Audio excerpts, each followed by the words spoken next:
Hello बच्चों, good morning.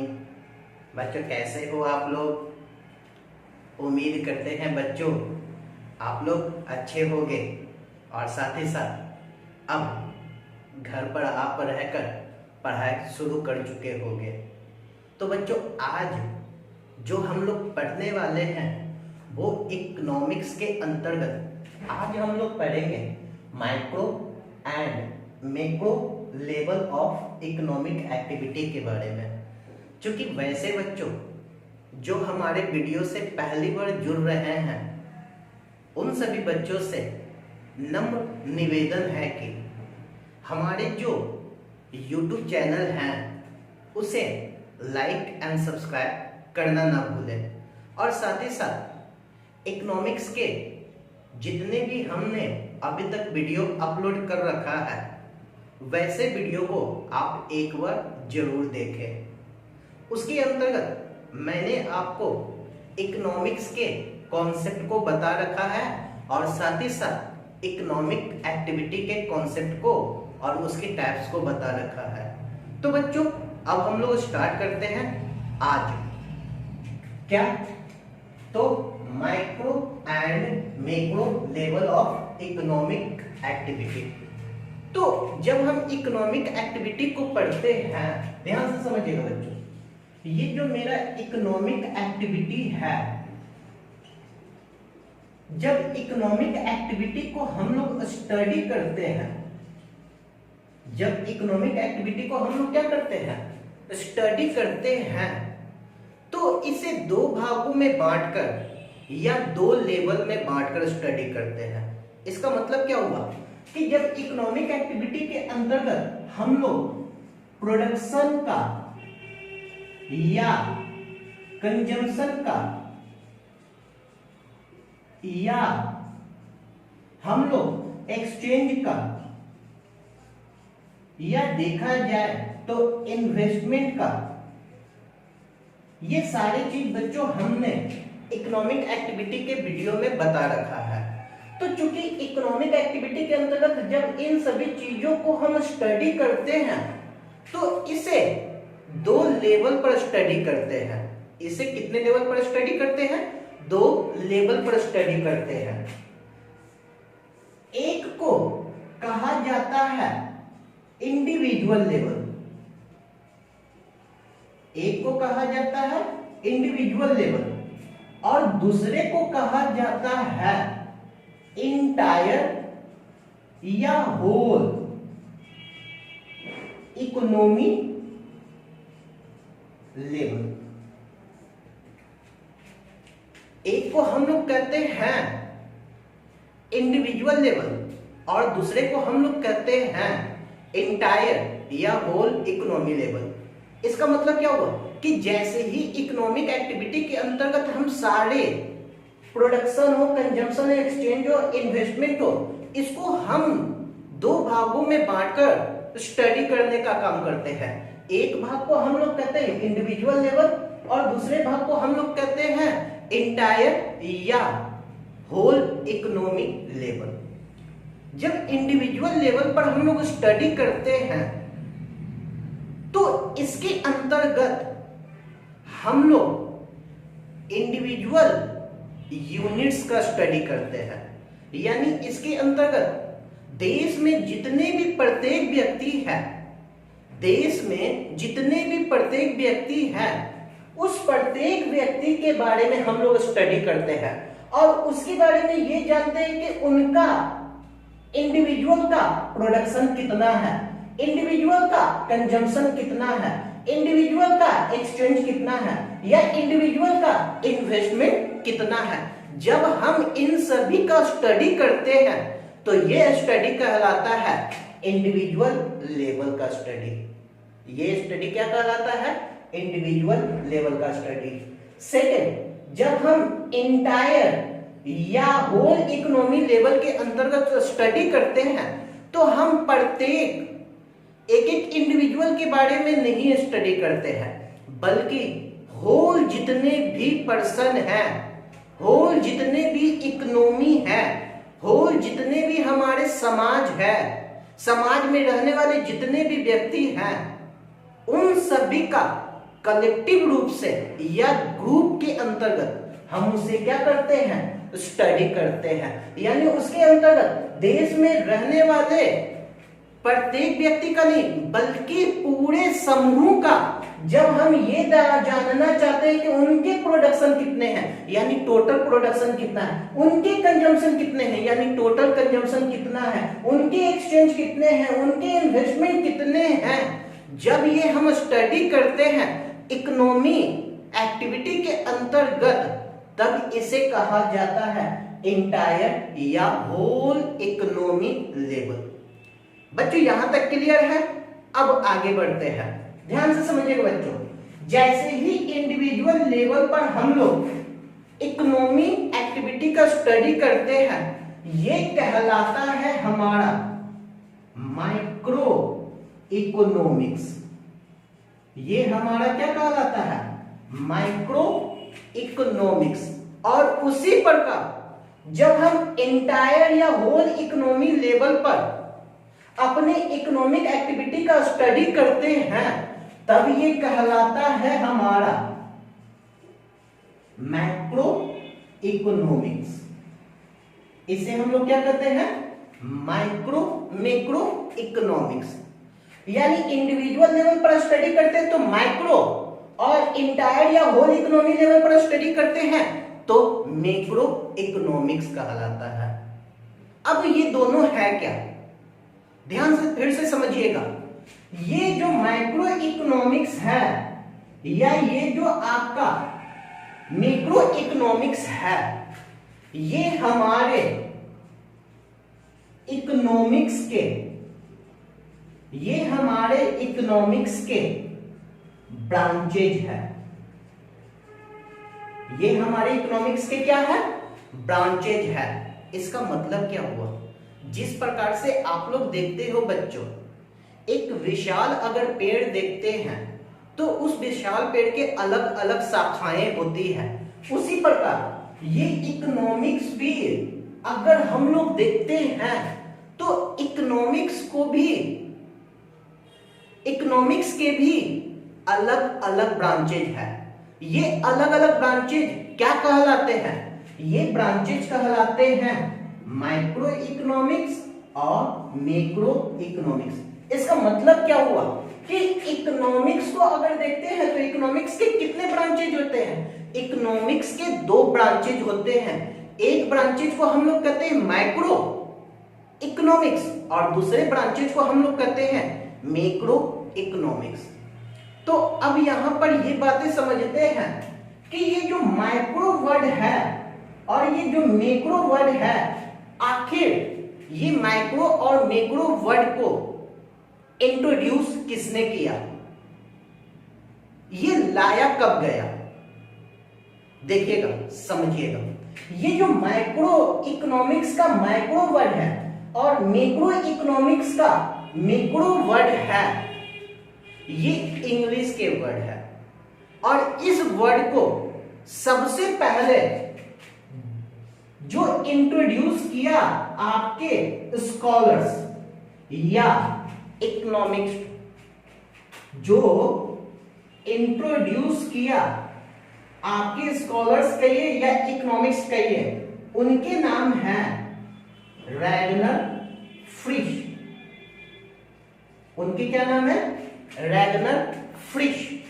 Hindi में इसे कहा जाता है रैगनर फ्रिश। यानी सबसे पहले ये माइक्रो वर्ड और ये मैक्रो वर्ड को लाने का काम किया था रैगनर फ्रिश ने। कब लाने का काम किया था, ये लाने का काम किया था 1933 यानी साल 1933 को। साल 1933 में रैगनर फ्रिश ने सबसे पहले माइक्रो और मैक्रो वर्ड को इंट्रोड्यूस किया था। और ये इसी रैगनर फ्रिश ने उसी समय इकोनॉमिक्स को इकोनॉमिक एक्टिविटी के अंतर्गत उसे दो ब्रांचेज में बांटा था। इसी रैगनर फ्रिश ने 1933 में ही इकोनॉमिक्स को उसे दो ब्रांचेज में बांटा था, जिसे एक को उन्होंने नाम दिया था मैक्रो और एक को नाम दिया था मैक्रो। क्लियर है बच्चों? अब यहां पर आगे आते हैं। आप लोगों के मन में ये बातें आ रही होगी, सर ये माइक्रो इकोनॉमिक्स और मैक्रो इकोनॉमिक्स के फादर्स कौन है? जिस प्रकार से बच्चों आप लोग जानते हो कि एडम स्मिथ आपके इकोनॉमिक्स के फादर्स कहलाते हैं, यानी फादर ऑफ इकोनॉमिक्स अगर कोई है तो उनका नाम क्या है? Adam Smith. उसी प्रकार अगर माइक्रो इकोनॉमिक्स के फादर्स को देखा जाए तो वो कौन है बच्चों? मैक्रो इकोनॉमिक्स के फादर को देखा जाए तो वो कौन है? मैक्रो इकोनॉमिक्स के जो फादर हैं उनको कहा जाता है जे एम किन्स। यानी जे एम किन्स ने सबसे पहले, या जे एम किन्स को मैक्रो इकोनॉमिक्स का पिता कहा जाता है। जे एम किन्स का पूरा नाम जॉन मिनार्ड किन्स है। जॉन मिनार्ड किन्स है। तो जॉन मिनार्ड किन्स ने किन्स को ही मैक्रो इकोनॉमिक्स के पिता माने जाते हैं। उसी प्रकार अगर आप पूछिएगा कि सर माइक्रो इकोनॉमिक्स के फादर कौन है, माइक्रो इकोनॉमिक्स के फादर कौन है, तो माइक्रो इकोनॉमिक्स के फादर हैं आपके एडम स्मिथ। इसका मतलब क्या हुआ? चाहे इकोनॉमिक्स के पिता कहिए या माइक्रो इकोनॉमिक्स के पिता कहिए, दोनों आपके एडम स्मिथ ही हैं। तो फिर से बच्चों अब हम लोग आगे की ओर बढ़ते हैं। ये जो माइक्रो वर्ड है और ये जो मैक्रो वर्ड है, ये आपके इंग्लिश के वर्ड है, लेकिन ये बना किससे है बच्चों? ये बना है आपके ग्रीक वर्ड से। किससे बना है? ग्रीक वर्ड से। चाहे वो माइक्रो हो चाहे वो आपके मैक्रो हो, दोनों किससे बना है? दोनों आपके ग्रीक वर्ड से बना है। ग्रीक वर्ड कौन से वर्ड से बना है? तो ग्रीक में इसे कहा जाता है मैक्रोस और इसे कहा जाता है मैक्रोस। और मैक्रोस को हिंदी में कहा जाता है स्मॉल, यानी हिंदी में इसे कहा जाता है छोटा, और मैक्रोस को कहा जाता है लार्ज या ह्यूज, जिसे हिंदी में कहा जाता है विशाल। यानी अगर माइक्रो को देखते हैं तो माइक्रो का मतलब सिंपल में क्या होता है? स्मॉल। और मैक्रो को अगर देखते हैं तो मैक्रो का सिंपल सा मतलब क्या होता है? विशाल। जब ये बच्चों हम लोग स्टडी करते हैं तो ये दोनों हम लोग नेशन यानी राष्ट्र को ध्यान में रखते हुए स्टडी करते हैं। किसको ध्यान में रखते हुए स्टडी करते हैं? राष्ट्र को ध्यान में रखते हुए स्टडी करते हैं। और जब राष्ट्र को ध्यान में रख के स्टडी करते हैं तो इकोनॉमिक एक्टिविटी को कहा जाता है इंडिविजुअल यूनिट्स। यानी इसके अंतर्गत जो हम स्टडी करते हैं वो किसके बारे में स्टडी करते हैं? इंडिविजुअल यूनिट्स के बारे में स्टडी करते हैं। और जब हम मैक्रो इकोनॉमिक्स को स्टडी करते हैं नेशन को ध्यान में रखते हुए, तब इसे हम लोग कहते हैं होल, यानी होल या एंटायर यूनिट्स या इकोनॉमी लेवल के अंतर्गत। अब इसका मतलब क्या हुआ? मैक्रो इकोनॉमिक्स कहा किसे जाता है और मैक्रो इकोनॉमिक्स किसे कहा जाता है? ध्यान दीजिएगा बच्चों, मैक्रो इकोनॉमिक्स वो इकोनॉमिक्स है जो या जिसके अंतर्गत हम लोग इंडिविजुअल यूनिट्स का स्टडी करते हैं। जब छोटी छोटी इकाइयों, जब छोटे छोटे यूनिट्स का यानी पर पर्सन, पर व्यक्ति या उनके डिमांड, यानी प्रत्येक व्यक्ति का क्या डिमांड है, प्रत्येक व्यक्ति के क्या नीड्स है, प्रत्येक व्यक्ति के क्या वांट्स हैं, उन फर्म के द्वारा, प्रत्येक फर्म के द्वारा कितना प्रोडक्शन किया गया, कितना सप्लाई किया गया। जब प्रत्येक व्यक्ति के बारे में, फर्म के बारे में, यानी इंडिविजुअल यूनिट्स के बारे में हम लोग स्टडी करते हैं तो ये कहलाता है हमारा माइक्रो इकोनॉमिक्स। ये हमारा क्या कहलाता है? Micro economics. उसी प्रकार अगर हम मैक्रो इकोनॉमिक्स के अंतर्गत आते हैं तो यहां पर हम प्रत्येक व्यक्ति के बारे में स्टडी नहीं करते हैं बल्कि होल इकोनॉमी के बारे में स्टडी करते हैं। यानी होल इकोनॉमी के अंतर्गत जितने भी फर्म है उनका टोटल प्रोडक्शन क्या है, जितने भी व्यक्ति हैं उनका टोटल इनकम क्या है, जितने भी हमारा समाज है उनके नीड्स और वांट्स क्या है। जब हम इनका स्टडी करते हैं तो ये कहलाता है मैक्रो इकोनॉमिक्स। तब ये क्या कहलाता है? Macro economics.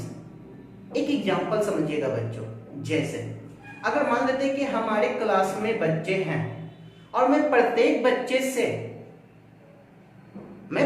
बच्चे से उसके नीड्स, उसके वांट्स, उसके डिमांड्स क्या है, अगर मैं प्रत्येक बच्चे से ये पूछ रहा हूं तब ये हमारा कौन सा इकोनॉमिक कहलाएगा? तब ये हमारा इकोनॉमिक्स कहलाएगा माइक्रो। लेकिन अगर हम ये कहते हैं कि ये पूरे बच्चे के नीड्स क्या है, पूरे बच्चे के डिमांड्स क्या है, पूरे बच्चे के वांट्स क्या है, जब इसके बारे में हम पता करते हैं या स्टडी करते हैं तब ये कहलाता है हमारा मैक्रो इकोनॉमिक्स। क्लियर है? चलिए बच्चों अब इसके डेफिनेशन को देखते हैं। देखिएगा, माइक्रो इकोनॉमिक्स को देखा जाए तो micro economics is the part of, ये है आपका part of economics which deals with individual units. इसका मतलब क्या हुआ कि जब हम इंडिविजुअल यूनिट्स के बारे में स्टडी करते हैं तो ये इकोनॉमिक्स के जो पार्ट्स हैं वो हमारे क्या कहलाते हैं? वो हमारे कहलाते हैं माइक्रो इकोनॉमिक्स। यानी माइक्रो इकोनॉमिक्स के अंतर्गत हम लोग किसके बारे में स्टडी करते हैं या किसके बारे में डील करते हैं? तो इंडिविजुअल यूनिट्स के बारे में। यहां पर फिर से बातें समझिएगा बच्चों, मैंने यूनिट्स लिखा है, मैंने इंडिविजुअल पर्सन नहीं लिखा है। अगर इंडिविजुअल पर्सन लिखते तो सिर्फ व्यक्ति को शामिल किया जाता, यहां पर व्यक्ति के साथ साथ फर्म को भी शामिल किया गया है, यहां पर व्यक्ति के साथ साथ इंडस्ट्री को भी शामिल किया गया है, बैंक को भी शामिल किया गया है, यानी किसी भी सेक्टर को, इंडिविजुअल सेक्टर को शामिल किया गया है। ध्यान से तो कहता है एग्जाम्पल में इंडिविजुअल का कितना डिमांड है, इंडिविजुअल की कितने सप्लाई है, इंडिविजुअल फर्म या वन पर्सन वन कंज्यूमर। जब इन सभी के बारे में हम लोग डील कर रहे हैं तो ये हमारा कहला रहा है माइक्रो इकोनॉमिक्स। और मैक्रो इकोनॉमिक्स का मतलब क्या हुआ? Macro economics is the part of economics, ये भी हमारे इकोनॉमिक्स के पार्ट है, विच डील्स, जो डील करता है with economy as a whole, यानी पूरे अर्थव्यवस्था को, ये पूरी अर्थव्यवस्था को डील करने का काम करता है। यानी यहाँ पर एक चीजों को नहीं देखा जाता है, देश के पूरे समूह को देखा जाता है। और जब समूह को देखा जाता है, पूरे इंटायर इकोनॉमी को देखा जाता है, तब ये कहलाता है मैक्रो इकोनॉमिक्स। एग्जाम्पल के रूप में जब हम एग्रीगेट डिमांड, एग्रीगेट का मतलब ही होता है कुल, जब हम कुल डिमांड के बारे में, कुल सप्लाई के बारे में, टोटल प्रोडक्शन के बारे में या नेशनल इनकम के बारे में या टोटल एम्प्लॉयमेंट के बारे में स्टडी कर रहे हैं या डील कर रहे हैं, तब ये हमारा कहलाता है मैक्रो इकोनॉमिक्स। तो बच्चों बातें समझ में आए कि माइक्रो इकोनॉमिक्स, मैक्रो इकोनॉमिक्स क्या होते हैं और इकोनॉमिक एक्टिविटी के अंतर्गत किस प्रकार से इसका स्टडी किया जाता है। हाँ सर जी। तो बच्चों आज के लिए इतना ही, फिर मिलेंगे नेक्स्ट वीडियो में नेक्स्ट टॉपिक के साथ। गुड बाय, थैंक यू बच्चों।